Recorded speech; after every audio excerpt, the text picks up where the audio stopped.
this episode, I'm going to teach you how to clean up your photos. I could borrow that for the next couple of days, you know, it'd be nice. You're bloody joking, I'm not trusting you with this. I've gone for a 65-24 Xpan. Whose were the undies with the skid marks on? Well, they're not mine. So I'm going to hit swap, and now it's doing its magic. I'm able to get this entire composition in one frame. What a beautiful spot this is. I knew you were going to do this. What are you talking about? Four. If you want something to taste better, just put whiskey in it. It's immediately brilliant. It's a VAP. Well, there's some cracking photographs in this book, Gavin. You could learn something from this, lad. Well, that's actually my book, Roy.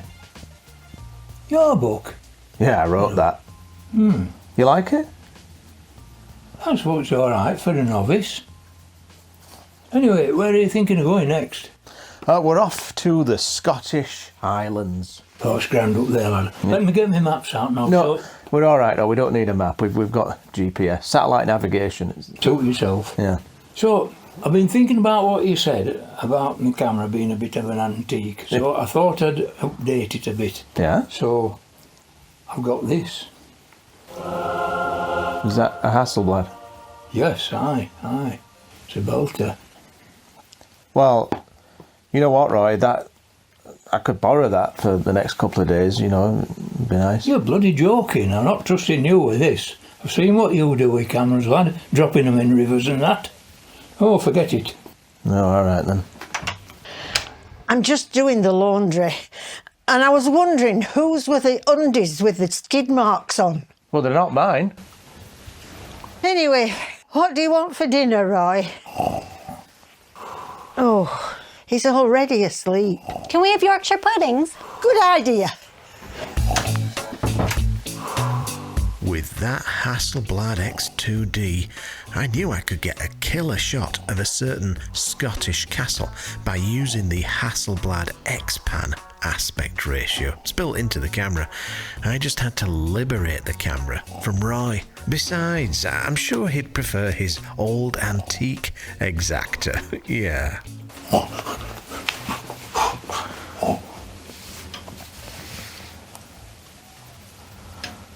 That was a nice dream, eh, Roy? Bloody hell, it must have been. Yeah. This video is sponsored by Luminar Neo. Now keep watching if you want to learn how to remove ugly things from your photos, or skip ahead using the chapter links in the description. Whenever you're travelling in Scotland, these are the perfect conditions. You couldn't wish for any better conditions than this. Basically, it forecasts rain with a smidge of sun. That's when you get beautiful light, you get rainbows, shafts of light coming out of the cloud. Absolutely majestic. So what we've done is we've come to one of my favourite spots ever, Kilchurn Castle on Loch Awe, not too far from Loch Lomond. And I've actually got two quite strong shots. Here's my very first image.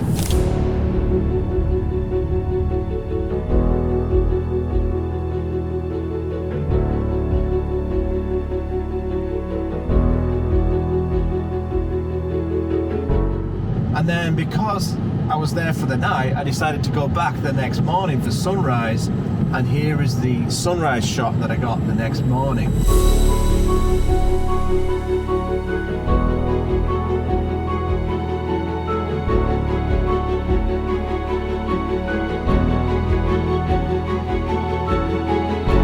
So I'm more than happy with those two shots, but of course, a place like this and with light like this, you're going to go back, aren't you? So that's what I'm going to do. I'm going to try and get a new composition that satisfies my desires and captures this beautiful September light. Now, a lot of people complain about Scottish weather, the English usually, but I love it. I just love mistiness. I love atmospherics. You do not get the best light without some kind of unpleasantness first. Nothing worse than a blue sky day, and nothing worse than just a complete white sky, a total whiteout. You can't do anything with that. But with this, I mean, look at this. You can even see just over there that slice of lovely warm light on that mountain, if I can get just a few of those in this whole scene, there's the castle, you can't see it for these trees, I'll be very, very happy. Just all these mountains, just getting these beautiful little, look, it's just moved, it's already over there now. If I can get that, I'll be ecstatic. I've just got to cross these slippery pallets first. Now, if you've ever done this very short but boggy hike, you'll be all too familiar with soggy feet. You'll also be familiar with the abundant mounds of bum bullets kindly distributed by the resident sheep. So most photographers, when they come to Kilchurn Castle, including myself, usually go straight for this shore you can just see in the background there, because there's just this calm patch where you can get a nice reflexion, and it's just really easy to compose your shot. But the last time I was here, many years ago, I was teaching a photography workshop, and one of the people that was on my workshop was Warren, and he got this really nice composition from here in this little forest. And what he did was he featured this little dry stone wall that you can see here, and some of these trees, I can't remember which ones he did exactly, and then in the background he had the castle there. Maybe it was somewhere over here, something like this. And I thought that composition was actually really good. So that inspired me to come here and not copy that, but kind of use the same elements for inspiration, try and get something that's a bit different to what Warren did, but along the same lines in terms of the content. Now, he had a lovely reflection. Right now you can see the lake is really ripply, and that, like I said, that's why most people stick to the shore where they can just find a little puddle of calm water. I don't know if I've got much chance of that today. And I've noticed since the last time I was here, there's a fence around the castle which looks absolutely hideous. I'm really sad to see that. I don't know what that's all about, but yeah, we shall see. But also these trees in this forest are quite beautiful. And if you look in the background, you can probably see some really nice light on the mountains over there. You never know, this might turn into a completely different shot that doesn't even feature the castle that I came here to shoot. If only I'd known about that hideous fence. The good thing about having Amanda on these shoots is she always looks on the bright side. Even when it's clear, there really is no bright side. Well, you have two beautiful pictures. I do, yeah. There's always that. Oh, God. All right, well, back to the car then. Let's go to Glencoe. Hopefully they haven't put a fence around that. Oh, God. But just as I was about to leave, the light got better, and I thought, well, why not? So let me talk you through this composition. I've gone for a 65-24 Xpan, they call it on these cameras. And what I've done really is I've used about, I would say 95% of the frame is a frame. It's a frame for Kilchurn Castle. I've just got to shoot this because the light is absolutely majestic. And the castle itself, as you can see, is just this little smidge, this little tiny percentage right in the center. Well, the top center of the frame, just a very, very small thing. So the castle itself doesn't really feature that heavily, but everything around it does. Everything is a supporting character. It's a frame. And oh my God, the light is just starting to kick off now. I'll just brighten this up and you can see what I'm trying to do here. So what I love about this is this dry stone wall here, which has crumbled away, probably from annoying photographers like me and sheep, coming for a nice private plot, you know. And then you've got these two leaning trees, one which leans out to the top left of the frame, and then this big bugger here to the right, that just creates this beautiful sort of bookend, this beautiful window. Oh, no, the light is just kicking off right now. So that might have actually been my shot. I think I might have got my shot as I was talking to you here. But what I'd really like, the sun's just up there and it's slashing down at a diagonal. What I'd really like is a bit of light on the castle. I mean, the light on the mountain behind it is nice, but it's really the castle that, you know, if you don't have the castle, then it's not really what the shot's all about. So I'm going to wait a little bit longer. Hopefully the light will lick the castle walls and then I'll get my shot. But I'm really happy with this composition. And I feel like I've managed a perfect balance between paying homage to Warren's lovely shot and giving it my own little twist. Of course, a little bit better than Warren's shot, you know. I mean, we'll see. We'll see how it turns out. Anyway, if this shot turns out to be any good, here's a shot.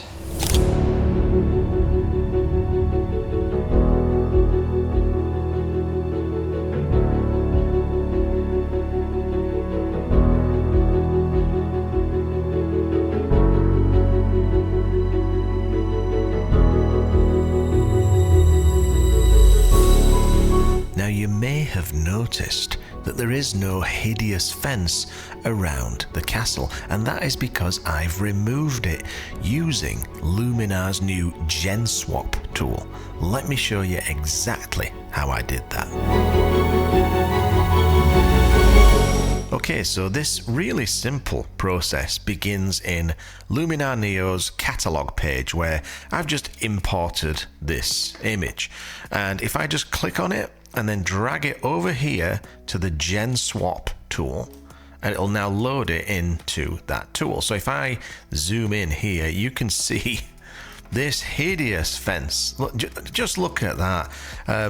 If you're watching this, the people that run Kilchurn, I totally understand this is probably a safety issue. Maybe there are, you know, big bricks and rocks just falling off, but it would be so cool if you could figure out a prettier looking way to do this. Anyway, you'll see by default that this little circle here signifies my brush. This is the brush that I can use to select parts of the image that I want to swap with something that's a bit more suitable.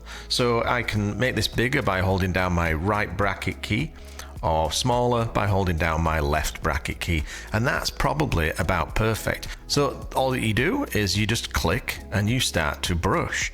Now I actually don't mind that little bit there that's on the castle. It doesn't really bother me that much. When you brush, you can always just take your finger off the mouse. You don't have to hold it down continuously. So what I'm doing is I'm brushing each section of fence and then I'm just letting go. And that just makes it a little bit easier on the old digits. If you were doing a huge image, that's really going to come in handy. But for this, it's just a small part of the image, really. I'm just going to speed this up a little bit because you don't need to watch me do this in real time, do you? Okay, so I've made my selection with that brush, and then the next thing to do is to hit swap. But before I do that, I'm just going to type into this search box. I'm going to put grass, comma, let's put rocks and maybe bushes or shrubs, and we'll see what it comes up with. So I'm going to hit swap, and now it's doing its magic. This is where you might want to go and make a coffee, because with this being a huge 100 megapixel image, it's going to take a little bit of time. But if you've got a lower resolution camera, then it won't take as long as this. Okay, so Luminar says it's finished, but I can't really see it until I move my mouse all the way down to here, and now it shows me what it did. And I have to say that actually does look a lot better than the result that I got from Photoshop when I was using the spot cleaning brush. This is by far a superior job. So that's done. I'm going to now click save. So that's now rendered that out to a final image, and I'm now going to export that as a TIFF file. So I'm going to right click, I'm going to choose export, and then just choose where it goes and give it a name. So I think in this case I'm going to call it, I'm just going to add something to the end of the file name, and it's going to be Fence Be Gone, because I bloody hate that fence. Right, export. And that's going to export that as a master TIFF file, which you actually just saw in this little interlude before this tutorial. Brilliant. Now, if you're interested in getting your own copy of Luminar Neo with this brilliant Genswap tool, there is a link in the description with a coupon code so that you can save 10%. And it's already on sale until December 4th. Wherever we go, Amanda always makes friends with a chatty sheep. Well, I reckon we've seen the best of the light here. It's time to move on to Glencoe, but I just saw something weird hang on a sec. What? Oh, it's a copy of Chasing Awe with Gavin Hardcastle. Some say it's the best book ever produced. All I know is there's a link in the description should you want to inspire yourself with this magnificent tome. Right, shall we hit the road, love? That was weird. That was there. It is weird. I mean, you know, we have shipped a few out to Scotland, but I don't know how it ended up there. Hey, that's my book. Oh, is it you that bought the book? Aye, put it back. That explains it all. Do you like it? Well, it wasn't cheap. Yeah, I know shipping was a bit pricey, but... Took a while to show up. Well, yeah, 19 weeks sometimes from Canada Post, yeah. Bloody ridiculous. But you got it in the end, though, didn't you? Aye, I did. All right. I give it 3 stars. Okay, let's move on, love. Do you know what's weird? Is all these sheep have a Yorkshire accent.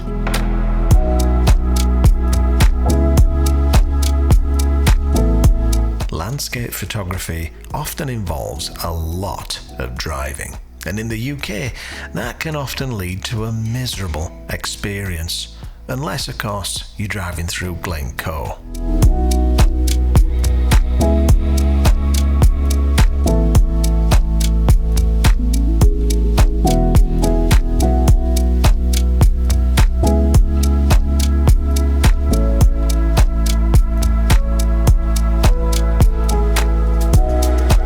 Ever visited Glencoe, I can almost guarantee that you have also stopped and parked at this pothole collection.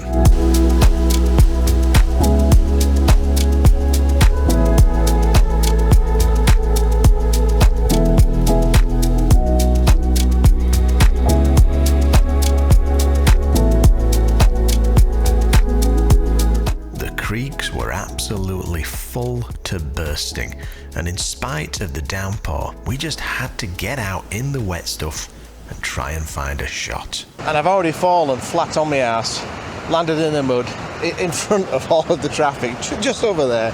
Oh, that was fun for them, not for me.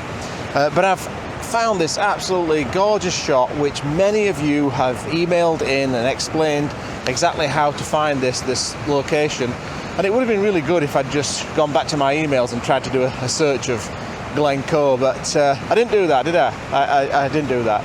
So I've been hiking up and down the valley for the last 2 hours trying to find this spot. Anyway, I found the spot, and it is an absolute photographer's dream. And from all of the pictures that I've seen of this, I had no idea just how big this river was. These white water patterns here are actually quite massive. It's quite raging after the rains that we've had. So this is absolutely perfect. It's a photographer's playground. I've already got several shots that were handheld, just beautiful with that mistiness that you can see up in the Three Sisters there. Well, 2 of the Three Sisters. So I'm having a field day. I'm in my element. But the rain has just started to pour now, so I've put the camera back in the bag after slipping on my ass. It was great, really great. And I'm gonna just protect it from the rain, and then when it stops, I'll get it back out, frame up a shot, and then I'll talk to you about my composition. But what a beautiful spot this is.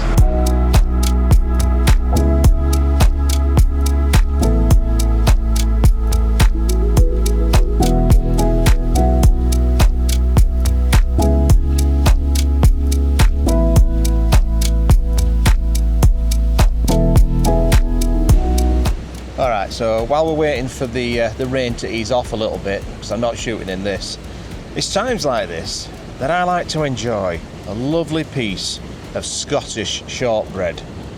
This is actually homemade. I'll give you the big piece, love, because, you know, you're special. I'll just have the small smashed up pieces. Look at that. This is homemade. Isn't that good, eh? I think they put whiskey in it or something. If you want something to taste better, just put whiskey in it. It's immediately brilliant. Oh, God. Oh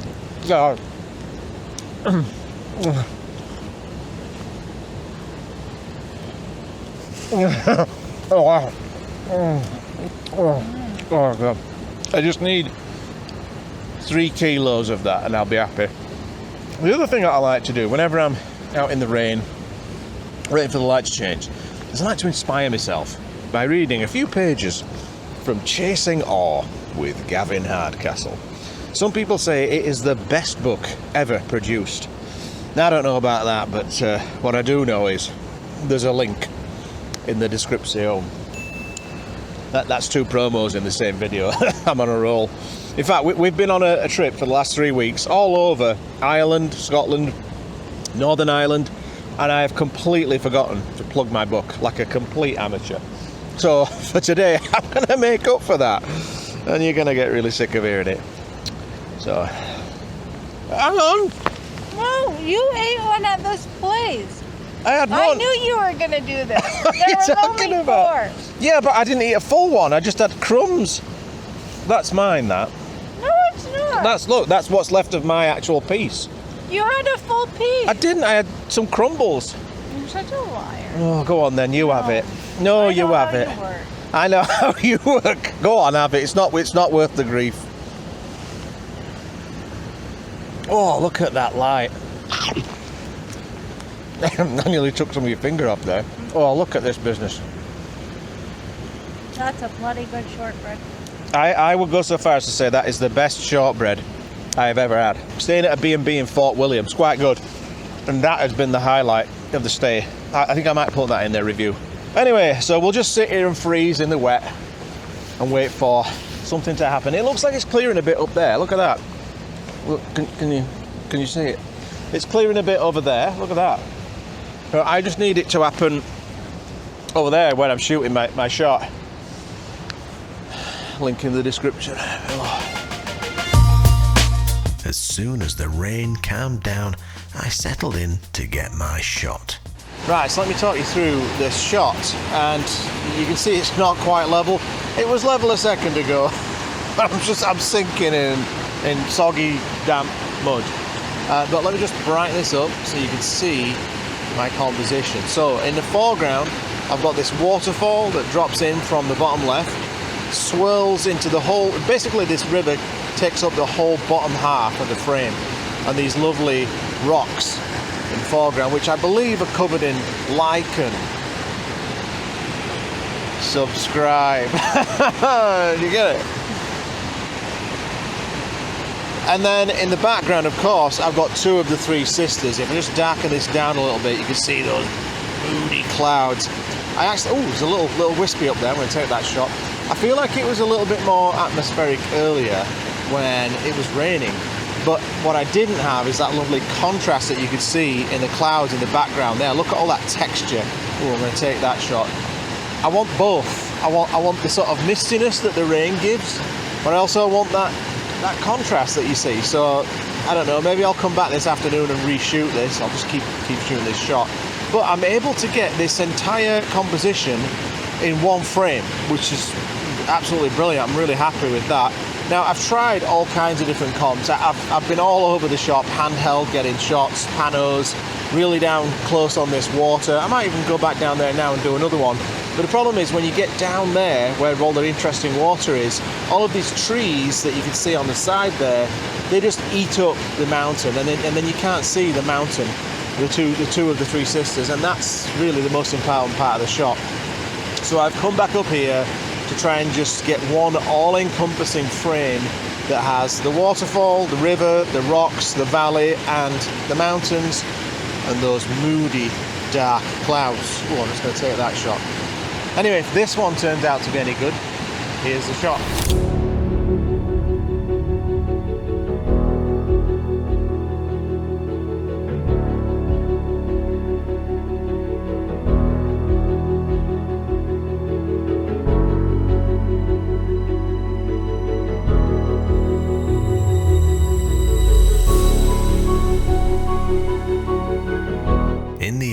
I actually went for a 3-shot vertical pano, which I stitched together in Luminar Neo. Going vertical really helped me to make those peaks as pointy as possible. And then I had a bit of business to attend to. I figured that the Glencoe Visitor Centre could benefit from a wider selection of reading. I'm sure somebody bought it, and then it was snack time. Now, a word of warning, when you're in Scotland, if you order a sausage roll, you might actually get a roll with a sausage burger in it, which is not what I expected, but it might actually be better, because the bread is nice and crispy on the outside, isn't it? It's a bap. with a piece of sausage burger slammed in the middle. Which, you know, once you put some HP sauce on it, it's actually quite good. But yeah, just a word of warning there, if you order a sausage roll. You might not get what you expect, but it might be better. How's yours? I think I would have liked the sausage roll. But I like it. Well, of course she does. She's never met a burger that she didn't like. Now, before we get into the bloopers, make sure that you tune in to next week's episode where I capture one of my best images of all time using the Hasselblad Xpan mode. So be sure to like and subscribe, tickle my bell, and we'll see you in the next one. But you got in touch with me because I'm a better photographer than you, and I'm going to do a record.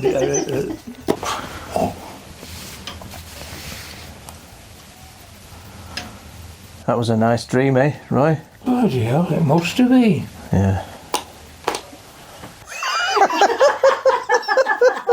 You got a loaner from Hasselblad? Yes, I sent it to me to try out because I know I'm a better photographer than you.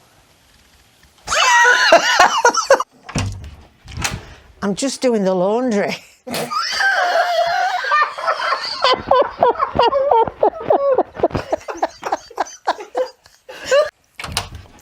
I'm just...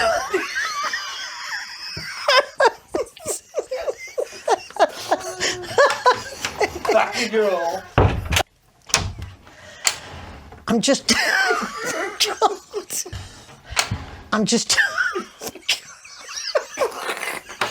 Amateurs.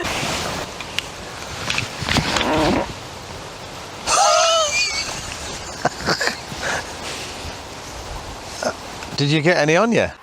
Skid marks.